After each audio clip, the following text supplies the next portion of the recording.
બે ચમત્કાર. અત્યંત ભીષણ દુકાળના દિવસો હતા. પીવા પૂરતું પાણી માંડ મળી રહે એવી પરિસ્થિતિ પરદેશના એક ગામમાં.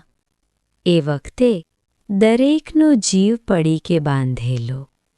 થોડા દિવસોમાં વરસાદ ન પડે તો વાવેલું બધું જ નિષ્ફળ જાય તેવું લાગતું હતું. પીવાના પાણીનું પણ રેશની ચાલતું હતું. એવા સમયમાં પાક માટે કે બગીચાઓ માટે પાણી ન જ મળે એ હકીકત સમજી શકાય તેવી હતી. ઘરમાં કે બહાર કોઈ પાણીનો જરા પણ બગાડ ન કરે તેવી દરેક ઘરની કડક સૂચના અપાઈ ગઈ હતી. એવા કપડાં દુકાળની એક અત્યંત ગરમ બપોરે એક સ્ત્રી એના રસોડામાં કામ કરી રહી હતી. અચાનક એનું ધ્યાન બહાર ગયું. એણે જોયું તો એનો 6 વર્ષનો દીકરો ઘરની પાછળ આવેલી ઝાડીઓ તરફ જઈ રહ્યો હતો. એવા ધોમધકતા તાપમાં એ ખૂબ ધીમે ધીમે ચાલતો હતો. કાળજીપૂર્વક ડગલા માંડતો એ પેલી ઝાડીઓમાં ઘૂસી ગયો. 2-4 ક્ષણોમાં જ એ દોડતો પાછો આવ્યો. માતા ફરીથી પોતાના કામે વળગી. એને થયું કે બાળકને એ ઝાડીમાં જે કંઈ કામ હશે એ પૂરું થઈ ગયું હશે. થોડીવાર પછી ફરી વખત એનું ધ્યાન ગયું કે એનો દીકરો ફરી એકવાર એવા જ ધીમા અને કાળજીપૂર્વકના પગલાં માંડતો પેલી ઝાડી તરફ જઈ રહ્યો હતો. એ ખૂબ જ ધીમે ધીમે જતો હતો. એને જોતાં એવું લાગતું હતું કે જાણે કોઈ ચીજ ખૂબ જાળવીને લઈ જઈ રહ્યો છે. પરંતુ પાછા ફરતી વખતે એ દોડતો આવતો હતો. વધારે 2 થી 3 વખત આવું ચાલ્યું એટલે પેલી સ્ત્રીથી ન રહેવાયું. બાળક ક્યાંનો આ શું કરી રહ્યો છે એ એને ખબર ન પડે તેમ જોવાનું એણે નક્કી કર્યું. ફરી એકવાર એનો દીકરો રસોડાની બાજુમાંથી પાછળની ઝાડી તરફ જવા માટે નીકળ્યો.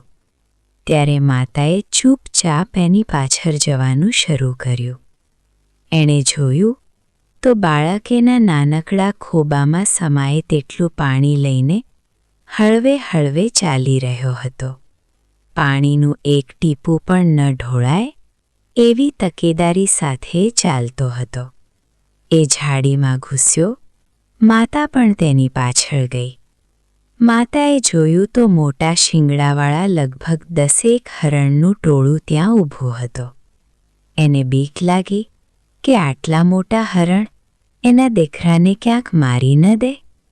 પરંતુ એના આશ્ચર્ય વચ્ચે એ હરણના ટોળાએ બાળકને કંઈ ન કર્યું. બાળક નીચે બેસી ગયો. હવે છેક માતાનું ધ્યાન ગયું કે જમીન પર હરણનું એક નાનું બચ્ચું હાંફતું પડ્યું હતું. કદાચ ખૂબ આકડા તડકાને કારણે એને લૂ લાગી ગઈ હતી. પાણીના અભાવે એ મરણતોલ થઈ ગયું હતું.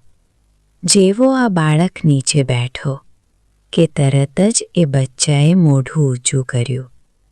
એક ટીપું પણ ન ઢોળાય એવી કાળજીથી બાળકને ખોબામાં રહેલું પાણી એ હરણ બાળના મોંમાં રેડી દીધું.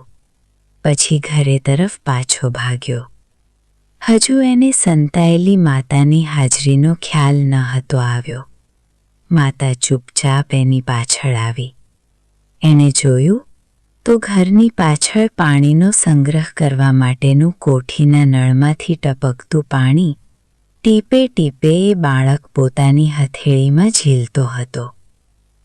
10 મિનિટે એની નાનકડી હથેળી ભરાઈ ગઈ. ઝાડી તરફ જવા માટે જેવો એ પાછળ ફર્યો કે એ જ સમયે માતા એની સામે આવીને ઊભી રહી ગઈ. પાણીનું ટીપું પણ ન બગડાવવાની કડક સૂચના એ બાળકને બરાબર યાદ હતી. એ ધ્રુજી ગયો.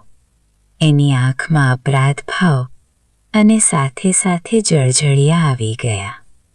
માંડ એ એટલું જ બોલી શક્યો કે માં, હું આ પાણી વેડવતો નથી, પણ મને બધી ખબર છે મારા વાલા દીકરા. માતાએ એને આગળ ન બોલવા દીધો. રસોડામાંથી પાણીનો મોટો જગ લઈ આવી. એણે બાળકના હાથમાં પકડાયો. બંને પેલી ઝાડી પાસે ગયા. માતા દૂર સંતાઈને ઊભી રહી. બાળકે જગમાંથી એ હરણબાળને પાણી પીવડાવ્યું. પૂરતું પાણી મળતાં જ હરણનું બચ્ચું કૂદકો મારીને ઊભું થઈ ગયું. પછી વહાલથી બાળકના હાથ ચાટીને જતું રહ્યું. દૂર સંતાઈને આ બધું જોઈ રહેલી માતાની આંખમાંથી આંસુના ટીપાં પડવા લાગ્યા અને બરાબર એ જ વખતે આકાશમાંથી પણ મોટા મોટા ટીપાં વરસવા લાગ્યા અને થોડીવાર પછી ધોધમાર. એ માતા લખે છે કે કોઈ કદાચ આ ઘટનાને યોગાનો યોગ કહેશે. એ વખતે વરસાદ પડવાનો હશે એમ પણ કોઈક કહેશે. એ બધા માટે મારી પાસે કોઈ દલીલ નથી, પણ હું તો એટલું જ કહીશ કે એ દિવસે મેં એક સાથે 2 ચમત્કાર જોયા. મારા દીકરાના પ્રયત્નોએ તરસ્યા હરણબાળને બચાવ્યું.